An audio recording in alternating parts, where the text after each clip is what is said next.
오늘 또 우리 염정 팀장님과 함께 시장에 대응하기 위한 이슈, 종목 이야기 시작을 하도록 하겠습니다. 첫 번째 이슈는 타이어 관련주. 네, 그게요. 타이어 관련주. 지난번에 금호 타이어가 시동 걸기 시작해갖고 막 가는데 이거 뭐죠? 그렇게 생각했었는데 이제 좀 탄력이 실적이 좋아진다는 건가요? 일단 뭐 타이어주는 업황이 회복이 되고 있고, 왜냐면 뭐 전기차든 뭐 내연기관차든 간에 어쨌든 간에 타이어는 필요하잖아요.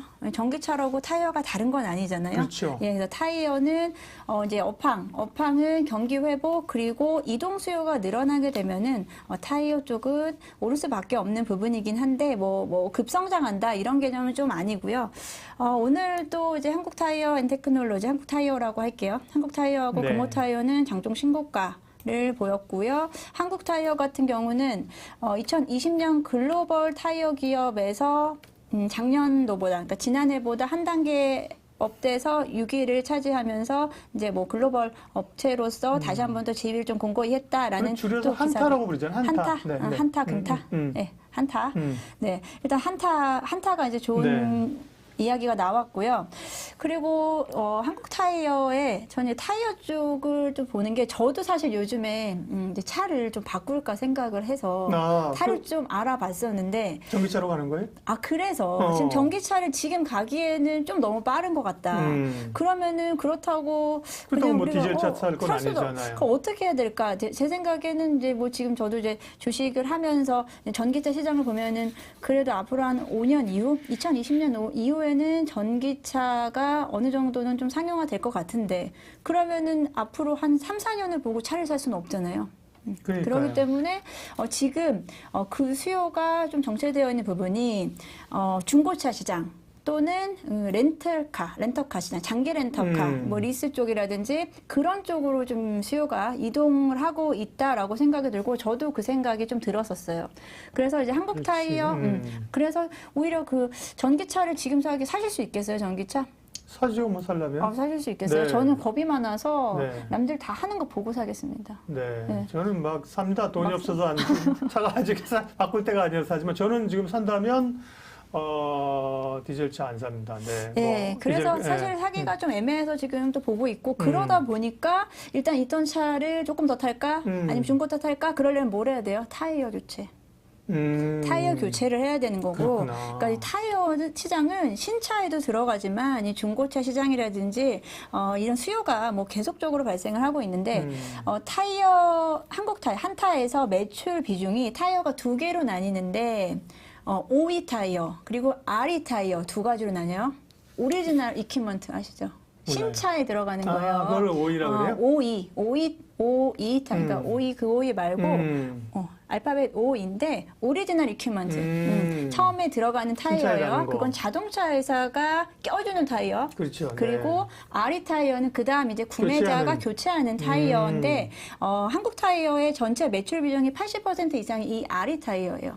이 RE 타이어이기 때문에 지금 뭐 전기차도 확실하지 않고, 저 같은 또 분명히 이제 또 구매자들이 있을 거예요. 좀 애매한 상황에서 계속 RE 타이어에 대한 수요는 좀 늘어날 수 있다라는 부분에서 실적면에서 뭐 견고하게 갈 수 있다. 그리고 뭐 전기차 섹터가, 자동차 섹터가 쭉 가면은 이 타이어 섹터도 같이 따라 움직이는 이런 형국이 계속 발생하고 있다 보니까 타이어 뭐 급등하거나 뭐 그렇다고 해서 뭐 타이어 쪽이 뭐 갑자기 뭐 폭발적인 성장세 이러진 않지만 그래도 꾸준하게 실적과 관련된 종목이다라고 보고요. 오늘 타이어 관련해서 잘 갔는데, 오늘 현대차 이제 완성차 업체 쪽도 자동차 관련해서도 잘 갔지만 타이어도 같이 봐주셔도 좋을 것 같다라고 생각해서 가지고 왔고요. 그다음은 효성그룹 얘기. 효성그룹주 이번 주도. 지난주에 효성그룹주를 맨 마지막에 가지고 와서 그냥 이제 뭐 좀 간단하게 설명만 드리고, 이제 효성그룹주 한번 보셔야 될 타이밍이지 않나라고 이제 던져드리고만 갔는데, 효성그룹주는 일단은 뭐 효성화학, 효성TNC 그리고 효성첨단소재. 세계 3총사를 한꺼번에, 걔네들은 같이 움직이기 때문에 일단 같이 묶어두시고 관심 종목에 같이 넣어두시면 좋은데, 이번에 또 오늘 이제 효성 그리고 효성까지 해서 효성 그리고 중공업까지 해서 같은 이제 그룹으로 좀 묶어 놓으시면 좋을 것 같고 오늘 나온 이야기 뉴스는 이제 수소 밸류 체인 관련된 이제 효성의 네. 움직임인데 얼마 전에 이제 수소 동맹 관련해서 4개의 기업 그렇죠. 현대차, 자, 포스코 들어갔었죠. 그리고 SK 효성. 그리고 효성까지 됐는데 이제 효성이 가장 그 수소 생태계 쪽으로의 구축 전반적인 계열사의 움직임이 좀 되게 좀 구축을 잘 그러니까 좀 뭐랄까 긴밀하게 잘 준비를 하고 있는 것 같다. 그리고 여기에 오늘 또 기사가 또 나왔었죠. 세계 최대 규모의 울산 액화수소 공장 플랜트는 액화수소 플랜트를 착공을 할 거다라고 기사가 나오면서 오늘 효성그룹도 다시 한번 재조명을 재관심을 받기 시작을 했고요. 효성그룹은 수소를 생산하고 뭐 저장하고 뭐 유통하고 이런 전 분야에 걸쳐서 이제 계열사들이 다 각각의 자기 역할을 맡고 있는데 그래서 수소 생태계에서 시장을 선점하겠다라고 계획을 밝히면서 그리고 이제 오늘 나온 기사 중에 하나는 글로벌 가스 및 화학 전문 기업인 린데 아세요? 네, 들어봤습니다. 그쪽이 린데. 1등 업체죠? 네, 네, 글로벌 네, 선도 네. 기업인 린데와 함께 세계 최대의 액화수소 플랜트를 울산, 우리 곽 부장님 고향이죠. 네. 곽수 아닌데 곽 부장님 서울 사람인데요. 아, 큰일 날 뻔했습니다. 네. 제가 죄송합니다. 네, 예, 곽 부장님이 좋아하는 울산에 네. 울산에 세계 최대 공장을 플랜트를 착공할 거다라고 기사 나오면서 이제 수소 산업, 수소 경제에 대해서 이제 관심을 또다시 또 재조명이 되면서 이제 효성그룹주 움직임이 시작했는데 이 액화수소에 대해서 또 이야기를 해보겠습니다. 효성그룹이 준비하고 있는 이 액화수소는 기체수소.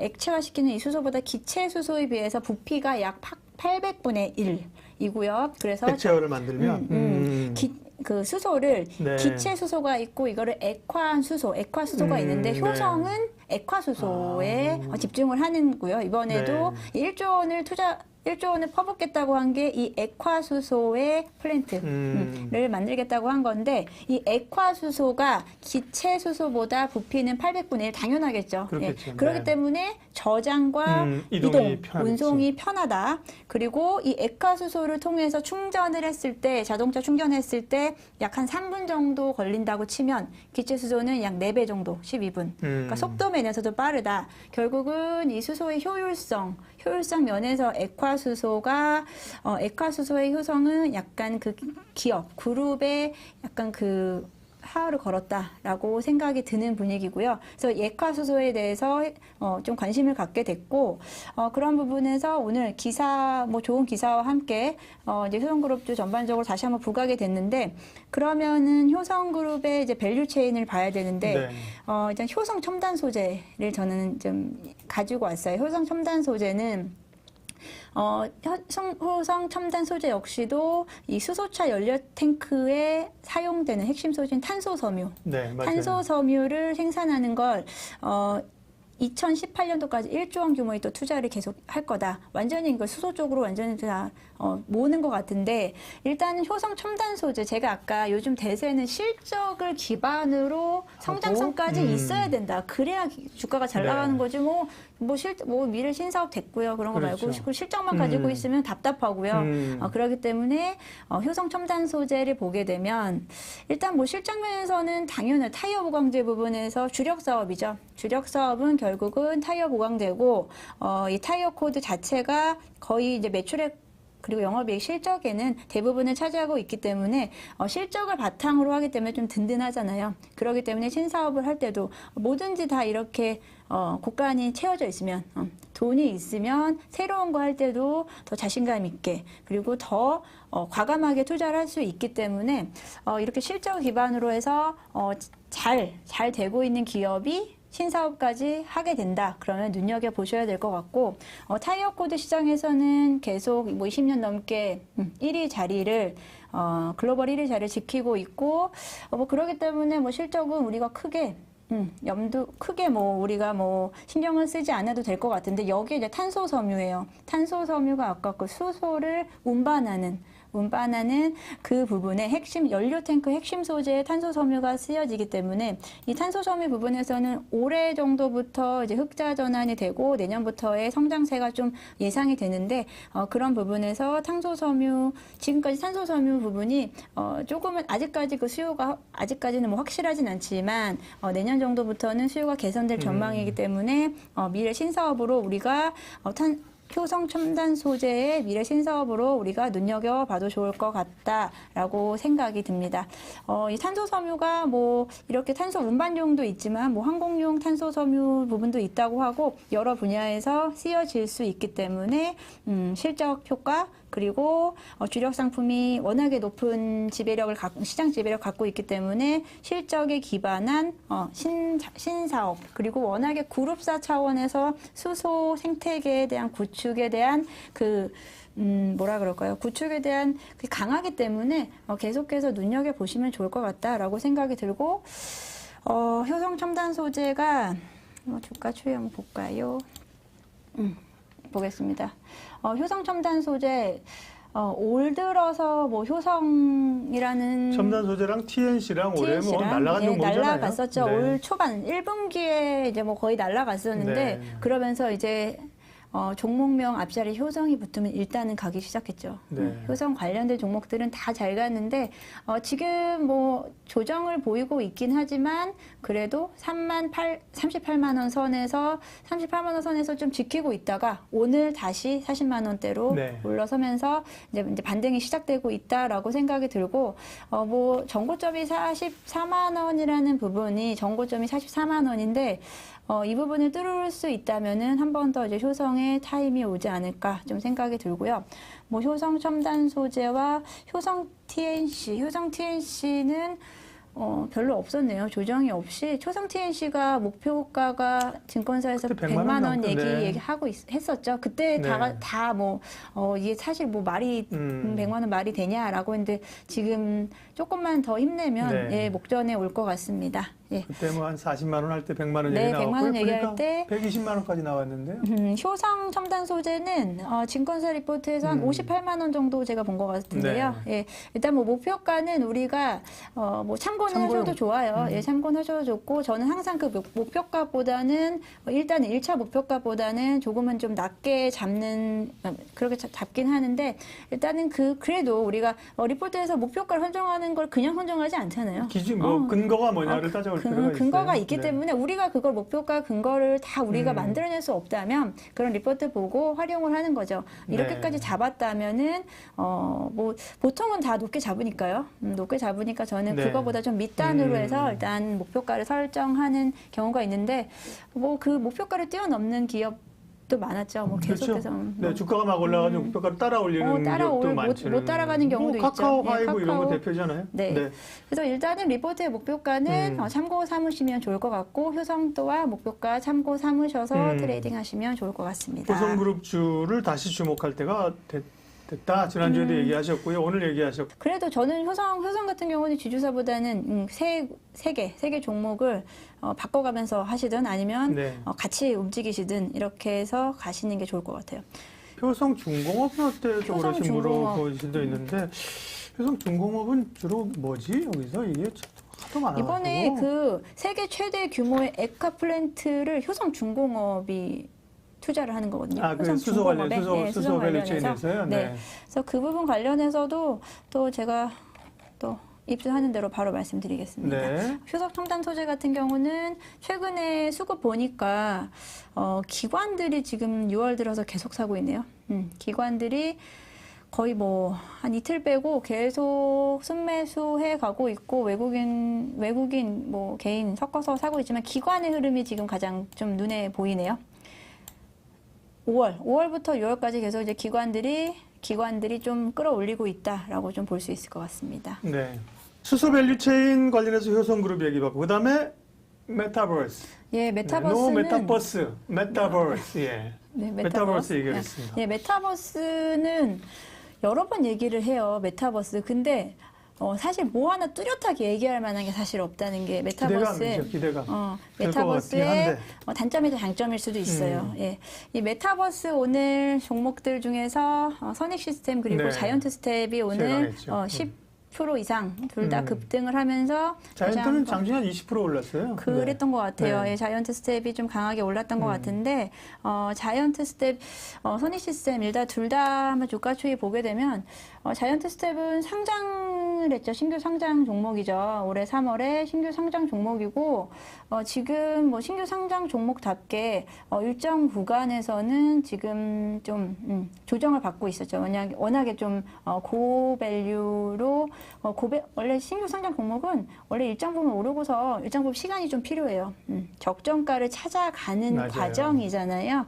보호예수 물량도 다 정리가 돼야 되고. 네, 그래서 뭐 아직은 뭐 정리가 3월이었으니까 아직은 뭐 다 정리되고 그런 분위기는 아닌데 일단은 흐름으로 봤을 때는 메타버스 관련해서 자이언트 스텝은 일단 우상향으로 갈 건 맞을 것 같습니다.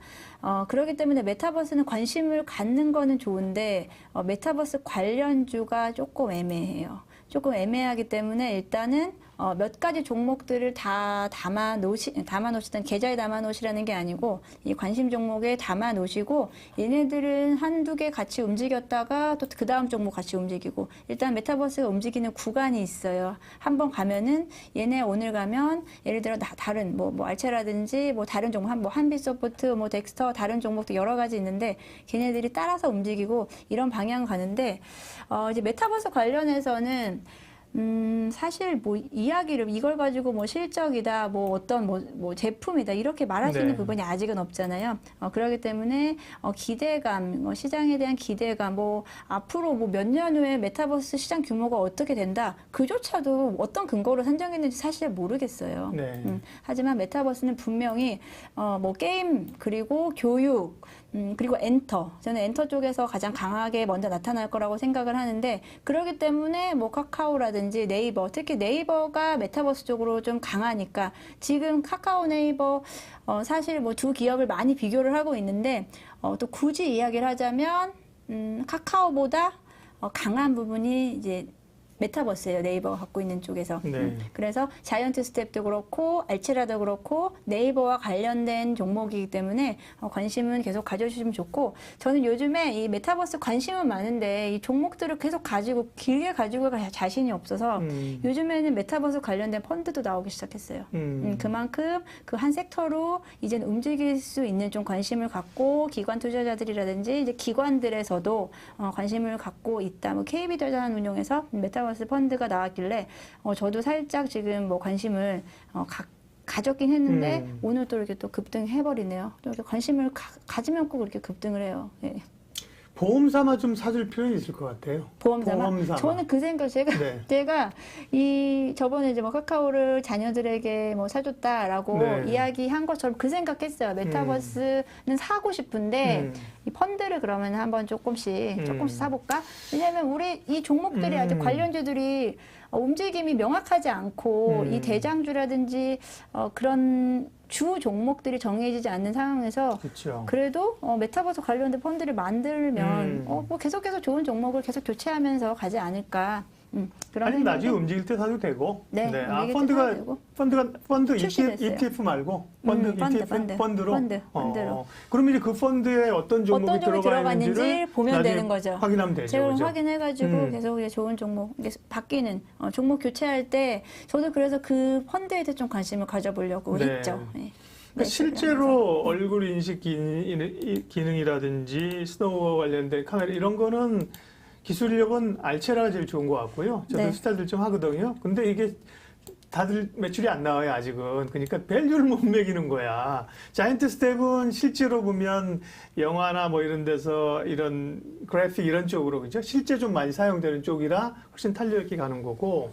선익 시스템 뭐냐? OLED 업체인데, 저도 아직 스타디를 못 해봤는데 보니까 AR, VR 접속 기기 이런 걸 그러니까 그 쓰는 거, 이 안경 쓰고 기기에 뭐 탑재되는 OLED. 맞아요. 그렇게 해서 그러니까 인식하는 기능. 그렇게 보면 이건 어쨌든 보면 장비 쪽인데 그죠? 그렇죠. 네.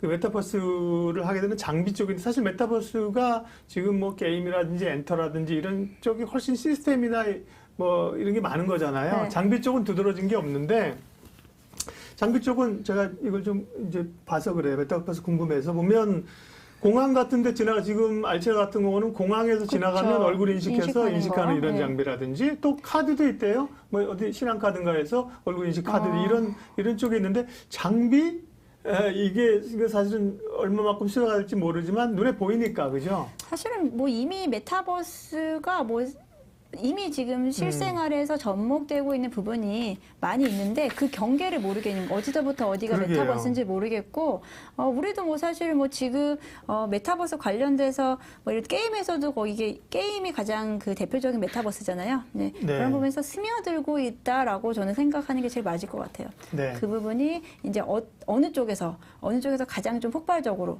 엔터, 쇼핑 뭐 이쪽이 가장 좀 빠를 거라고 예상을 하고 있는데 그럼 그 부분에서 관련주가 어떻게 실적으로 반영시킬 수 있느냐는 아직은 조금 더 지켜봐야 되지 않을까. 근데 시장에 대해 그 메타버스 시장은 분명히 우상향은 하고 있다. 진행형인 섹터인 것 같다라고 네. 생각이 듭니다.